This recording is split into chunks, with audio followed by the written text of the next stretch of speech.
con Andrés Maris. ¿Cómo estás, Andrés? Bienvenido. Gracias, buen día. Bienvenido, buenos días. Y felicidades porque tienes una esposa muy guapa. Sí, yo lo sé. Lo sabes. Muy guapa, la verdad que sí. Y es un encanto. Es un encanto. Ahorita estamos platicando y bueno, qué linda y qué guapa es ella. Así y muchas felicidades. Qué bueno, matrimonios jóvenes, ¿no? Que con todo el empuje y con todas las ganas de ser mejores y de demostrar que sí se puede tener buenos matrimonios.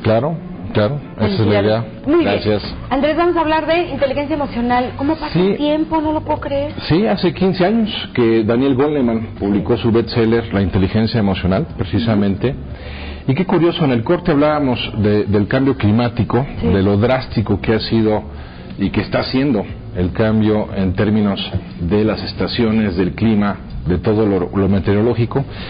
Y me ponía a considerar que de alguna manera análoga está sucediendo algo así con las emociones. Están habiendo cambios climáticos muy fuertes en la realidad emocional de las personas. Y a 15 años del planteamiento de Daniel Goleman, este famoso psicólogo norteamericano, que es de los primeros, no es el creador propiamente hablando de la inteligencia emocional como tema, como término, pero sí es el primero que le da difusión, haciendo una correlación entre lo que es la inteligencia emocional y la realidad cada vez más desquiciada en el ámbito familiar, en el ámbito laboral y en el ámbito social. Es el primero que, respaldado con un estudio estadístico muy riguroso, habla de cómo están empezando a darse manifestaciones a nivel social, como crímenes en las escuelas en donde niños llevan armas y empiezan a matar a sus compañeros, o mamás que le hacen daño a sus hijos, y empieza a decir aguas, está empezando a darse un verdadero analfabetismo emocional. En la inteligencia emocional el planteamiento, aunque es muy sencillo, pues sigue brillando por su ausencia en términos prácticos, porque la mayoría de la gente pues más o menos entiende lo que es la inteligencia emocional, se sabe que es el manejo inteligente de la realidad de nuestras emociones, pero en la práctica, ¿cuántas personas realmente lo viven? ¿En cuántas escuelas se enseña de acuerdo a este esquema de desarrollo? Y pues admitámoslo, a 15 años de la publicación de ese libro se le sigue dando más peso al coeficiente intelectual que al coeficiente emocional. Y las estadísticas pues siguen hablándonos de ello. El nivel de divorcios, el nivel de suicidios, la creciente ola de neurosis que hay, histerias, ¿verdad? Paranoias, esquizofrenias, enfermedades que aparentemente no tendrían una correlación directa, pero que sí la tienen, como la diabetes, ¿verdad? Que hay un componente también de emociones también. Sí, que tienen que ver, o al menos se complican, o te vuelves más vulnerable frente a ellas por una realidad emocional también deficiente. Claro, Andrés, ¿y la inteligencia emocional es tiene que ser necesariamente aprendida en la infancia o también en las personas mayores lo podemos hacer? Bueno, la inteligencia emocional es algo que podemos incorporar en cualquier etapa de nuestras vidas, ¿sí? Evidentemente, mientras más grande se vuelve uno en términos de edad, estás más amañado. no en términos de estatura, sino en términos de edad, ya tienes más hábitos, estás más arraigados y se complica un poco más el que puedas desarrollar este coeficiente emocional. Sin embargo, es factible y además yo diría urgente, porque o empezamos a generar una especie de desarrollo colectivo del coeficiente emocional, o las cosas van a tender a empeorar en todos los niveles. ¿Qué hay detrás de la inteligencia emocional? ¿No? Se requieren básicamente 3 cosas para poder hablar de que una persona es emocionalmente inteligente. Primero, tiene que haber una claridad de conciencia, es decir, tener bien claro lo que es importante y saberlo diferenciar de lo que no lo es.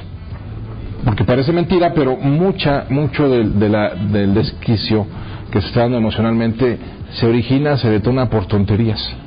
El sábado pasado estaba dándole coaching a una pareja que quiere casarse el próximo año y están espantados porque a pesar de que se quieren mucho y que se aman, cualquier cosita que haga enojar al uno detona al otro. Explota. Y empieza a haber una situación de mucho estrés y mucha tensión, y entonces pues acudieron al coaching para descubrir la causa, porque estaban apanicados y con cierta razón, porque decían, si así nos ponemos de novios y por cosas sin importancia, ¿qué va a suceder cuando nos casemos y las responsabilidades sean mayores, los desafíos también? Pues obviamente estaban asustados. Bueno, y yo les explicaba, es que también hay que entender que si nos gana una situación sin importancia, hay que trabajar algo en nosotros, antes que plantearlo en la relación misma.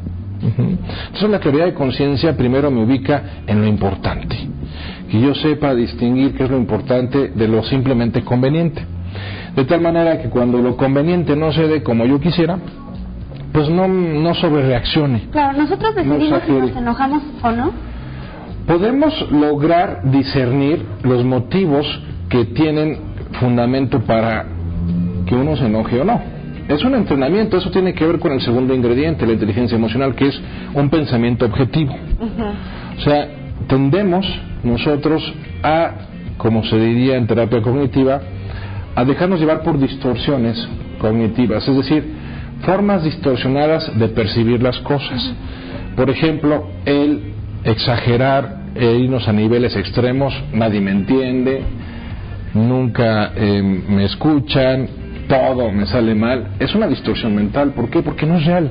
Claro. No es objetivo que todo no es cierto, no es posible, estarías muerto, ¿no? Claro. Si todo te saliera mal, aunque sea respirar, haces bien, ¿no? Pero tendemos, ese es un caso muy típico de una distorsión mental, es decir, cuando tiendo a llevar las situaciones a niveles extremos.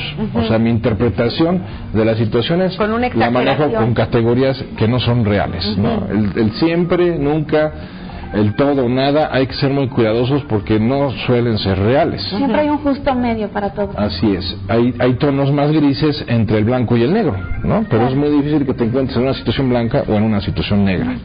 Otra distorsión podría ser, por ejemplo, el manejarnos más por suposiciones y menos por hechos. Es un planteamiento muy subjetivista de la percepción de la realidad. Como que le doy otro significado al hecho. Al hecho o a la intención en el actuar de los demás. Eso es muy común en las relaciones. Quedamos por supuestas ciertas actitudes, pensamos que tenemos la capacidad de identificar por qué está actuando la persona como está actuando, cuando muchas veces la intención que nosotros suponemos no tiene que ver nada con la realidad. Y entonces se generan muchos malos entendidos en las relaciones mismas. Es que aquella vez que no me saludaste de eso es porque seguramente estabas enojado porque no te hice tu desayuno que tanto te gusta. Y no, la persona dice, no, pues es que estaba medio dormido, no descansé bien y se me olvidó despedirme de beso cuando salí de la casa, o tenía una preocupación, o me acordé de un urgente, no sé, pero estamos suponiendo. Y todos nos lo tomamos muy personal. Lo personalizamos, pensamos que se refiere a nosotros, a que no gustamos, a que no nos quieren, exactamente. Entonces ese tipo de distorsiones mentales generan un coeficiente emocional muy bajo. ¿Qué es un coeficiente emocional bajo? Cuando yo no solo permito que la emoción me gane, sino que además la emoción no era la pertinente de acuerdo a la situación. No debería haber... Yo me equivoco en mi respuesta emocional, ¿de acuerdo? Y el tercer componente es una voluntad recia, firme, fuerte. ¿Por qué? Porque hay situaciones que no puedo darme el lujo de realizarlas en función de mi estado de ánimo. Hay situaciones que yo tengo que sacar adelante, tenga ganas o no, me gusten o no, me nazcan o no, esté de buenas o no. Si Mercurio está retrógrado, pues ni modo, tengo que hacerlo.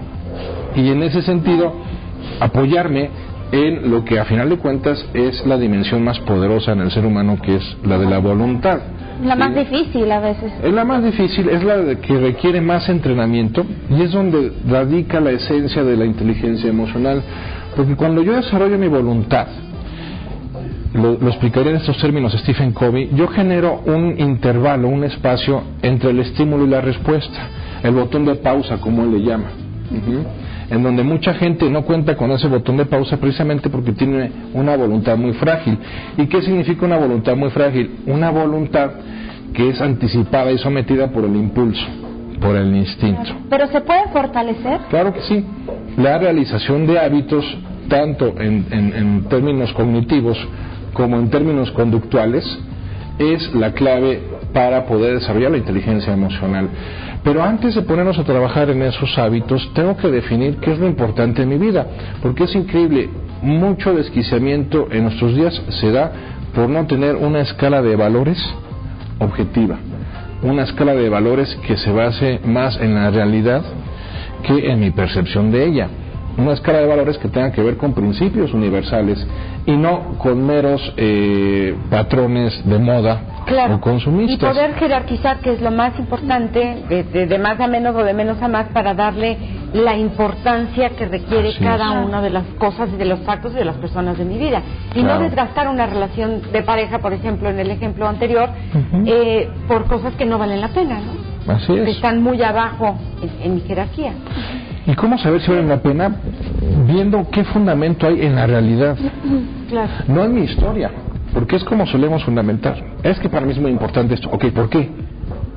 O sea, ¿qué hay en la realidad que certifique que aquello a lo que le das importancia realmente lo es? Y si ese fundamento es válido o no también. El fundamento te lo valida precisamente la realidad.